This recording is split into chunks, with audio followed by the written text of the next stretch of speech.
सूर्य ग्रहण और चंद्र ग्रहण। आज का टॉपिक क्या है? सूर्य ग्रहण और चंद्र ग्रहण।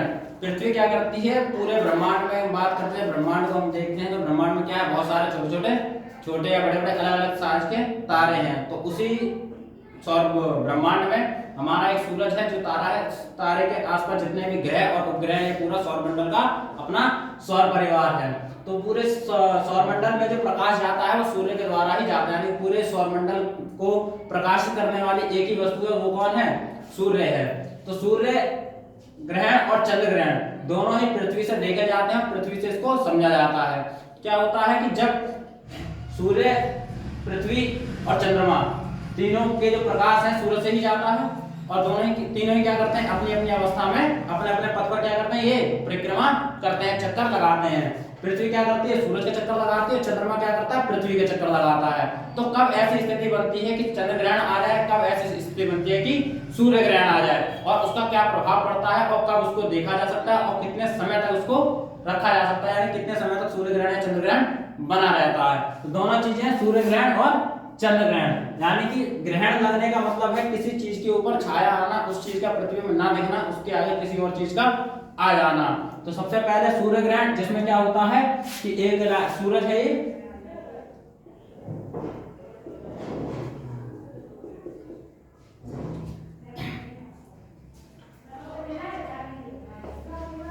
ये हो गया चांद, होगी पृथ्वी।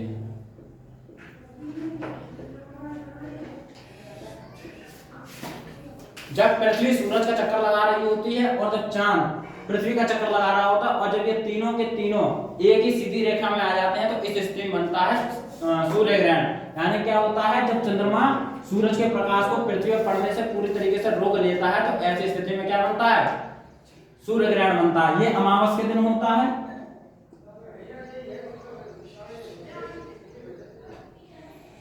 अमावस्या के दिन होता है। अमावस्या के दिन हम लोगों ने भी देखा है कि सूरज और चांद हमें दिखाई नहीं देता। क्यों नहीं दिखाई देता?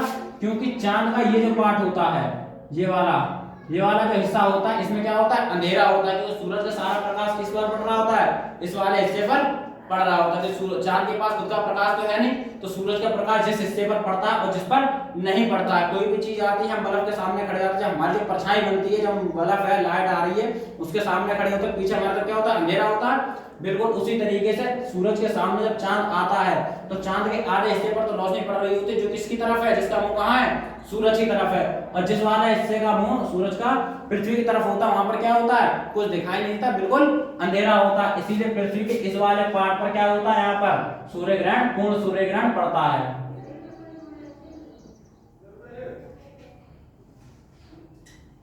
इस वाले हिस्से पर पूर्ण सूर्य ग्रहण पड़ता है, और बाकी जगहों पर क्या होता है? आंशिक सूर्य ग्रहण पड़ता है। वो इस कारण से होता है क्योंकि सूरज, पृथ्वी और चंद्रमा तीनों के ही आकार में फर्क है। सूरज से छोटी पृथ्वी है, और पृथ्वी से भी छोटा क्या है? चांद है। इसी वजह से क्या होता है कि सूर्य ग्रहण के समय पर कभी भी चांद पूरी तरीके से सूरज को नहीं ढक पाता है। हम लोग जिस हिस्से से देख रहे होते हैं उसी हिस्से से उतना उसको ढका दे पाते हैं, बाकी हिस्से से कुछ ना कुछ कोई ना कोई हिस्सा उसका दिख रहा होता है। तो उसको आंशिक चंद्र ग्रहण कहा जाता है, जो कि 4 से 5 घंटे का होता है। पूर्ण चंद्र ग्रहण ज्यादा से ज्यादा 8 मिनट तक का हो सकता है। और आंशिक चंद्र ग्रहण जो होता है, आंशिक सूर्य ग्रहण,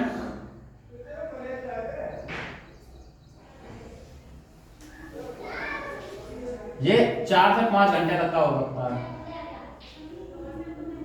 ये 8 मिनट तक का, ये 4 से 5 घंटे तक का। अमावस के दिन होता है। इस दिन क्या होता है कि सूरज हमें बिल्कुल भी दिखाई नहीं देता है। इसको युतिवाद स्थिति बोलते हैं। सीधी सी बात है, जब चांद और सूरज और पृथ्वी के बीच में चांद आ जाए तो उसी अवस्था को क्या बोला जाता है? सूर्य ग्रहण बोला जाता है, जो अमावस के दिन होता है।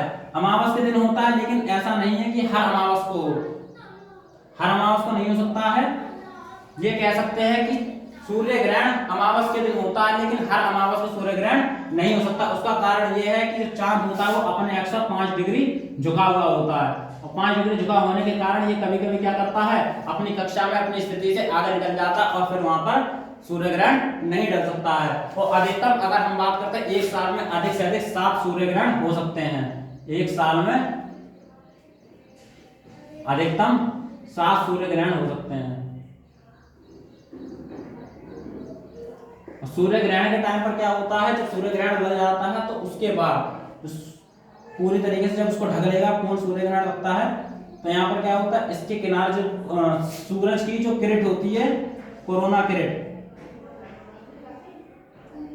वहां से क्या होता है, अल्ट्रावायलेट लाइन निकलती है, अल्ट्रावायलेट रेस निकलती हैं, जो क्या होती है मनुष्य के लिए बहुत ही ज्यादा हानिकारक होती है। इसीलिए कहा जाता है जब सूर्य ग्रहण लगता है तो उसको साधारण आंखों से उसको नहीं देखना चाहिए, क्योंकि अगर हम सूर्य ग्रहण को साधारण आंखों से देखेंगे तो क्या होता है, हमारे शरीर को, हमारी चीजों को क्या होता है, उससे नुकसान हो जाता है। तो उसके बाद जब सूर्य ग्रहण खुलना चालू होता है, धीरे धीरे सूर्य ग्रहण वहां से हटना चालू होता है, तो सबसे पहले जब कुछ ही सेकंड पहले और कुछ ही सेकंड बाद की जो स्थिति होती है, जहां पर हीरक वलय बनता है, हीरक वलय बनता है, यहाँ पर क्या होता है, एक डायमंड रिंग है जिसके नाम से जाना जाता है, जो बहुत ही कम देखने को मिलता है, हीरक वलय बनता है, कुछ ही सेकंड के लिए वो बनता है। और इस सदी का जो सबसे बड़ा सूर्य ग्रहण लगा था वो 22 जुलाई 2009 को लगा था। इस बार का सबसे बड़ा सूर्य ग्रहण लगा था 22 जुलाई 2009 को। तो ये तो हो गया सूर्य ग्रहण। इसके बाद चलते दूसरा चंद्र ग्रहण पर।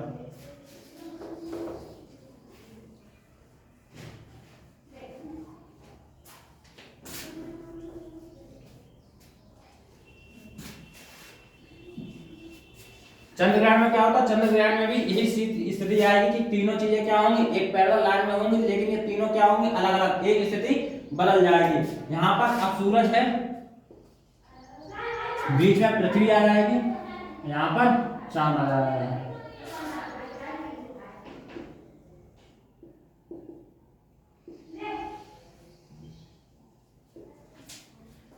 अब ये इस तरीके से चांद आ गया, तीनों एक ही लाइन में। अब क्या होता है, जब सूरज और चांद के बीच में पृथ्वी आ जाए तो ऐसी स्थिति में क्या बनता है, चंद्र ग्रहण बनता है, जिसको वियुति भी बोला जाता है।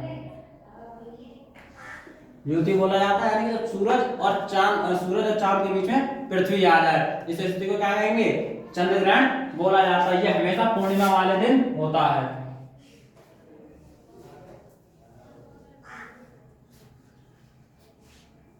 इसका भी सीधा कॉन्सेप्ट है कि चंद्र ग्रहण हमेशा कब लगता है, पूर्णिमा को लगता है, लेकिन हर पूर्णिमा को चंद्र ग्रहण नहीं हो सकता है। ठीक है, तो यहाँ से क्या होता है, जिस तरीके सूरज की रोशनी पड़ रही होती है, ये पड़ने के बाद ये वाला जो पार्ट होता है ये पूरी तरीके से चमक जाता है, और ये वाला पार्ट पूरी तरीके से इस तरीके से स्थिति बन जाती है।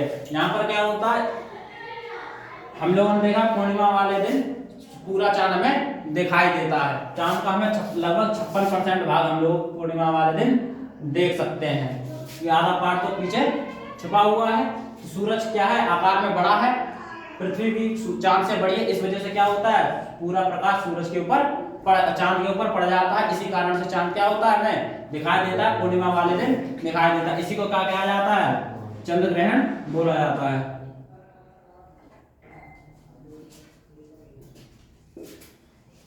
चंद्र ग्रहण और सूर्य ग्रहण दोनों ही क्या होते हैं, ये ज्वार भाटा को भी प्रभावित करते हैं।